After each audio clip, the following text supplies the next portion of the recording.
خويا جيتيني نجاوب على النقطة ديال الدولة العلوية. اش من اللي نقطة؟ النقطة اللي قلتي الدولة العلوية يعني الدولة المغربية اللي قلتي تأسست سنة 1956. لا، ما قلت هذا الحديث. لا، قلتي المغرب تأسس سنة لا، ما قلتش المغرب. 1956. واش من دولة انت قلتي الدولة الحالية؟ اشرف يا شريف، اسمعني. نعم، تنسمعك. انا ما قلتش المغرب، وشنو قلتي؟ قلت المملكة المغربية الشريفة. المملكة المغربية الشريفة هي. قلت على انه هذا العنوان، نعم. هاي الصفة، المملكة المغربية الشريفة، لا وجود لها قبل 1956. طيب وشكون اللي كيحكم هذه المملكة المغربية الشريفة؟ متى؟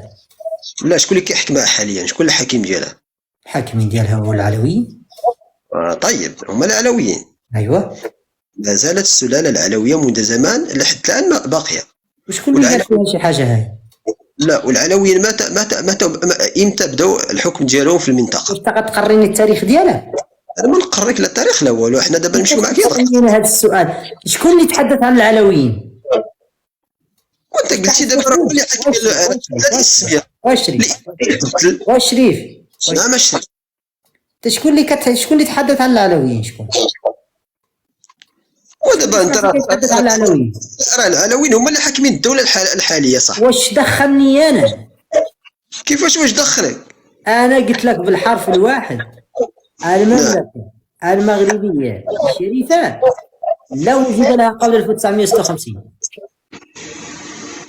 وانت قلتي الدولة الحالية، ولكن سولتك انا السؤال. وشريف، نعم الشريف. المملكة المغربية لا وجود لها قبل 1956. ولا جيتينا نهضروا انت بهذا المنطق ديالك انت، جميع الدول الحاليه راه لا وجود لها يعني منذ قبل الاستقلال ديالها لا وجود لها، قبل الاستقلال لا وجود لها. نعم. موريتانيا لا وجود لهذا الاسم. اسمع. الجزائر شنو كانت سميتها قبل الاستقلال؟ اسمع. نعم تكلم. انا اقول اش غتقول انت؟ اقول اش غتقول انت؟ تفضل تكلم. خاصك تقول اسمع. اقول تفضل انا اسمعك، تفضل. هكا اسمع. ممتاز. لما اقول لك انا اقول تقول لي انت اسمع. اسمع. تفضل. ومنين نقول لك انا تفضل قول لي يزيد فضلك. يزيد فضلك وكرم الله عليك وجزاك الله الخير. ان شاء الله. اقول نسمعك تفضل. بارك الله. شوف الشريف، انا تكلمت عن نقطة مهمة جدا، وهو على أن الكثير من الإخوة المغاربة يقولون لك المملكة المغربية لها 12 قرن، صحيح؟ نعم صحيح. المملكة المغربية لا وجود لها قبل 1956.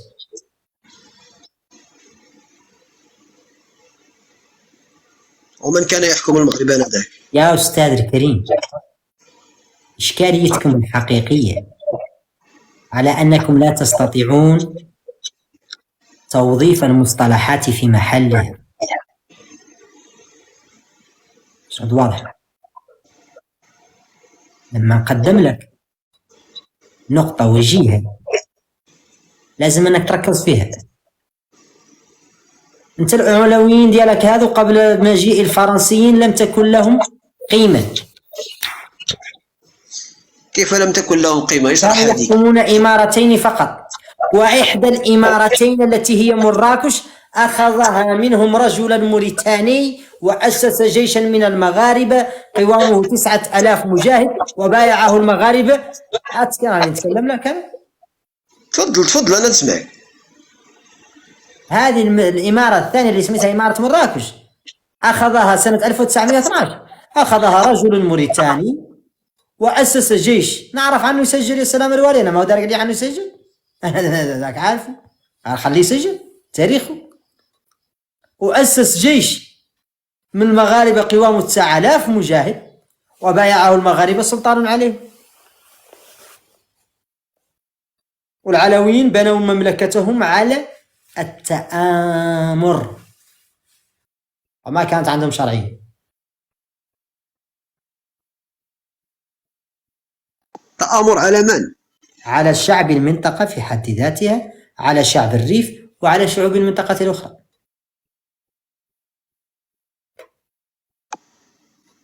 اسمح لي يا خويا، ولكن كانت البيعة انذاك كان فهم البيعة هو اللي كان، يعني ما كان لا تآمر لا والو، يعني السكان هم اللي كانوا كيبيعوا العلويين. ويه البيعة كاينة وراه هي اللي بايعوا بها المغاربة المجاهد أحمد الهيبة سلطانا عليهم سنة 1912. أيه متفق معك. خويا انا ما عرفتش من تجيبوا هذا التاريخ هذا، انا لأن نحن لدينا التاريخ وأنتم لديكم التاريخ. لا انتم احنا دابا عندنا التاريخ ديالنا، ولكن انتم سبحان الله العظيم ما عندكش التاريخ ديالك. انتم بحال قلتي كتزوروا التاريخ ديال المملكه المغربيه، ما عرفت علاش هذا المشكل. والله يا استاذ الكريم اذا كنا نحن من نزور التاريخ فاذهب الى المؤرخين وقل لهم على ان البوليزاريو زورت لنا التاريخ. نحن لن نذهب الى المؤرخين ولا الى نحن لدينا تاريخنا ونفتخر به الحمد لله. يا استاذ الكريم من الذي اتى بالحمايه للمغرب؟ انت دابا تهضر لي على الحمايه. سؤال بسيط جدا، من الذي اتى بالحمايه للمغرب؟ والحمايه الحمايه من الذي اتى بالحمايه للمغرب؟ ومن الذي اتى بالاستعمار الى الجزائر؟ انت في هذا واش دخلني انا في جد الجزائر؟ انتم كون الجزائر واش انتم عندكم عقده في الجزائر؟ لان الجزائر هي وانا ما غدالي في الجزائر يا صاحبي، ولا غدالي في جد ام الصحراء، ولا غدالي في جد بيبو بموريتان. انا نتكلم معك يا عن هاي الزريبه. ايش كتكلمت؟ انا حدثتك على اسمع انا نناقش معاك بجديه ونناقش معاك لا ما اسمع، وانت قايسني انا الجزائر يحرق بياتكم. انتم ديال الجزائر قلعتوا منكم رجولتكم ولا شنو؟ لا الجزائر تحكي على نفسي. نحن نناقش اصلا جزائري ندافع وما اناقش. ازمد اني نقول لك تكلم. ازمد حليقه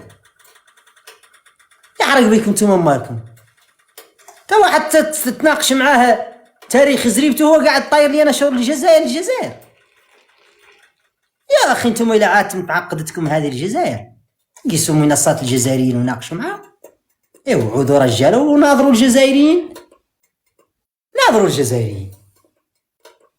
تواجهوا معاهم، برهنوا على كعب سعد كعبكم.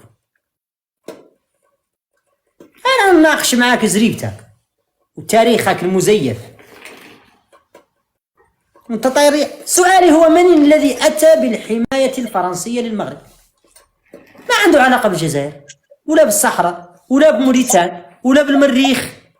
سؤال بسيط، عارف وجاوب. ما انك عارف قول ماني عارف. الحمايه الفرنسيه جاءت. من الذي اتى بالحمايه الفرنسيه للمغرب والحمايه الاسبانيه؟ شكون جابها؟ لم تكن هناك حمايه اسبانيه. من اين جاءت بهذا المصطلح؟ ممتاز، نستثنوها. من الذي اتى بالحمايه الفرنسيه للمغرب؟ الحمايه الفرنسيه جاءت بعد الأطماع الغربية التي كانت تستهدف المغرب، ومن بينها الأطماع الإسبانية والأطماع البرتغالية وغير ذلك من الأطماع. لكن لسوء الحظ يعني هذه الحماية الفرنسية تحولت إلى احتلال، وهذا راجع إلى أن فرنسا كدولة كانت تستقر بالجزائر. فهمتي كيف؟ ولذلك ممتاز. والسبب كذلك على أن العلوية آنذاك كانت تعرف نوعا من عدم الاستقرار. يعني كانت هناك بعض القبائل كما حدث الآن في الأقاليم الجنوبية. الآن كانت هناك بعض القبائل. شوف كلام على بشري راك نناقش معك في 1912 على الأقاليم الجنوبية. ما كانش في 1912. لا، وشنو كان؟ والمغرب في حد ذاته ما كانش. انا نقول لك واحد القضيه. الا تتعصب كي شي واحد فيك ناري. مشيتي للتاريخ ومشيتي لحظه على لحظه كايس لا كان كيفوت اللي نفسك باس بالله وخوتو تكايس. تفضل تكلم لك اسمع. لما انا تتعصب تزحم كيف يشير متوت. انت اللي كثر. كايس هو تكايس اللي رفدك باس بالله وخوتو. لا اله الا الله. جاوبني. ما سمعتكش. انت ياك مانك متوت. لا انت اللي متوت. انا ماني متوت ما والو. انا ما قعدت الحمد لله. انت اللي راك دابا تزور، انت اللي متوت وبارك تزور في التاريخ هنا. اسمع شتاي الزريبه اللي كتسمى الان بالمملكه المغربيه الشريفه اللي جاب لها الحمايه هو العلويين، وجابوا الحمايه لحمايتهم من الشعب المغربي. ولما جاءت فرقه اسمع يا اللي رفدك باس بالله وخوتو. لا اله الا الله. اسمع يا واسمع يا اللي يعمل مولانا. تفضل اعرفوا ذيك كارته. اسمع. وكانوا العلويين يحكمون فقط إمارتين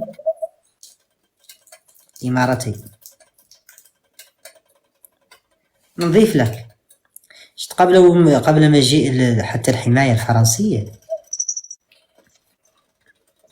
لا وجود لحكم على كل التراب المغربي المعترف به دوليا حاليا. يعمل مولانا يرفدك باس بالله وخوته. شلح لايقك شوي. انت ما تقدر تضمن. انا اذكر الله يا اخي حتى في ذكر الله ستمنعني. اقفل عنا مايكك. اقفل عنا مايكك. اوكي. رسائل سلاطينك تؤكد على أنه سلطتهم تنتهي عند نهاية جبال سوس اللي هي ما يعرف الآن بأكادير حاليا. أوكي. إذا كان المغرب لا وجود له وفقط إمارتين، وعندك إمارة قلعها منكم المجاهد أحمد الهيب، طيب كيفتاش الصحراء الغربية مغربية؟ أنا باغي نفهم. جاوبني. لا جاوبني على هذه النقطة. كيفتاش الصحراء الغربية مغربية؟ طيب انا غادي نقول لك كيف الصحراء الغربية مغربية. انا ما غاديش نهضر لك. انا يحسبها ان التاريخ كما قلت، يحسبها كما التاريخ كما قلت. انا غادي نقول لك دابا علاش الصحراء الغربية مغربية. ملي كان الاستعمار الاسباني في الصحراء الغربيه وملي خرج لمن سلم الصحراء الغربيه. قول لي بعد في البدايه من سنه دخل كاع الاستعمار؟ سنه الاستعمار؟ ايوه. لا ما فهمتش انا هاد السنه كيفاش زعما سنه الاستعمار. سنه دخلت اسبانيا للصحراء الغربيه. لا يهمنيش من سنه خرجت. لا انا يهمنا. انا لا يهمني. اصبر غادي نسولوا الناس. غادي نسالوا الناس اذا كان يهمها. اسمع يا ولد. ايه اسمع. تفضل. غادي نسالوا الجمهور المستمعين اذا كان يهمهم سيكتبون نعم، واذا لا يهمهم يكتبون لا. ايها الاخوه والاخوات اذا كان يهم